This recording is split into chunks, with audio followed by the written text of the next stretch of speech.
नमस्कार दोस्तों। आज मैं आपको मुहावरे बताने वाली हूँ।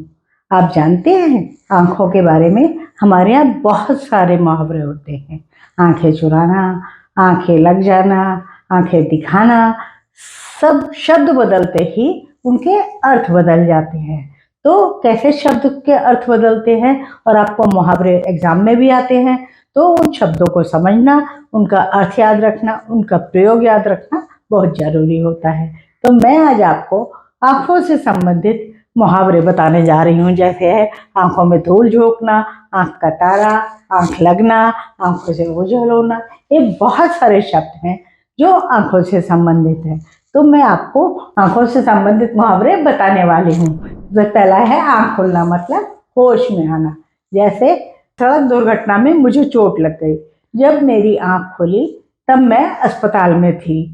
तो आँख खुलना मतलब होश आना, या जाग जाने से भी कभी कभी आँख खुलना का मतलब होता है।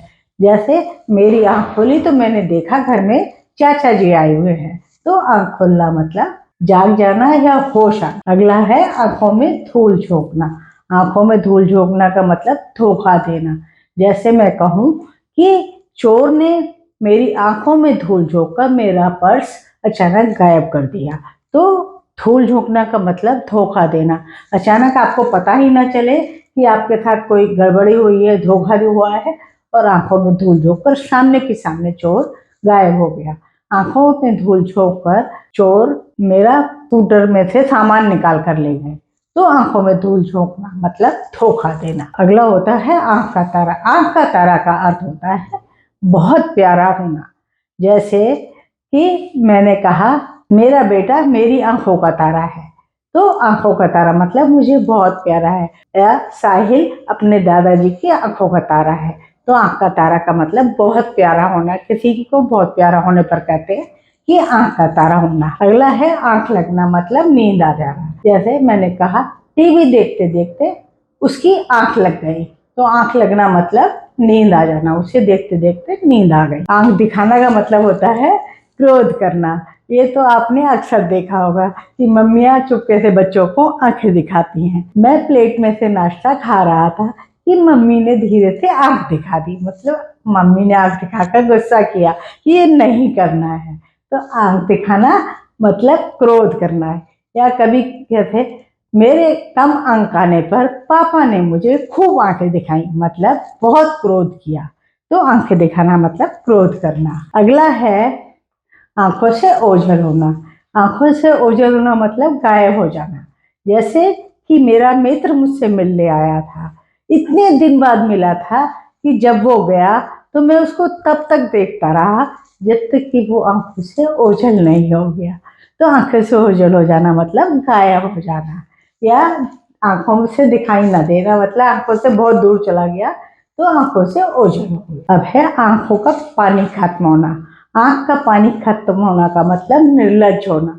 जैसे मतलब आपको शर्म, आपको पता है आप गलत कर रहे हो, लेकिन आप उसको शर्म नहीं कर रहे हो, लिहाज नहीं कर रहे हो, निर्लज्ज हो गए हो। तो हम कहते हैं आंख का पानी खत्म होना। जैसे कि मैंने कहा सोहन अपने दादाजी से इतनी गलत तरह बोलता है, उसकी आंखों का पानी तो खत्म हो गया है। तो अगर बच्चा कोई गलत कर रहा है या कोई बहू बेटा कोई गलत कर रहे हैं, तो उसे पता है कि वो गलत कर रहे हैं, तो जनरली ऐसा कहा जाता है कि उसकी आंख का पानी खत्म हो गया है, इसीलिए वो ऐसा व्यवहार कर रहा है। आंख का पानी खत्म होना, निर्लज्ज होना। अब आंखें भर आना मतलब आंसू आ जाना। ऐसा होता है जब बेटी घर से विदा हो रही होती है तो सभी लोग रो रहे होते हैं। बेटी के विदा होते वक्त पूरे परिवार के लोगों की आंखों में पानी था। तो आंखों में पानी होना मतलब आंखों भराना। पूरे परिवार की आंखें भर आई मतलब आंसू आ गए। तो या मेरी बेटी के चोट लग जाने पर मेरी भी आंखें भर आई। तो आंखें भर आई मतलब आंसू आ गए। या आंखें भरना किसी के भी समय, खुशी के टाइम भी आंखें भर आती हैं, मतलब आंखों में पानी भर आता है। इसके बाद है आंखें चुराना मतलब बचना। जैसे मैं कहूँ कि मेरे मित्र ने मुझसे 5,000 रुपये उधार लिए थे, लेकिन अब वो आंखें चुरा रहा है।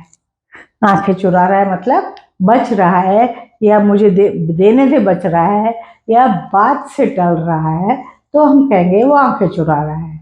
मतलब बात से टल जाना कि वो 5,000 रुपये वापस नहीं दे रहा है तो बात से टल रहा है, मतलब टाल रहा है बात को, तो आंखें चुराना।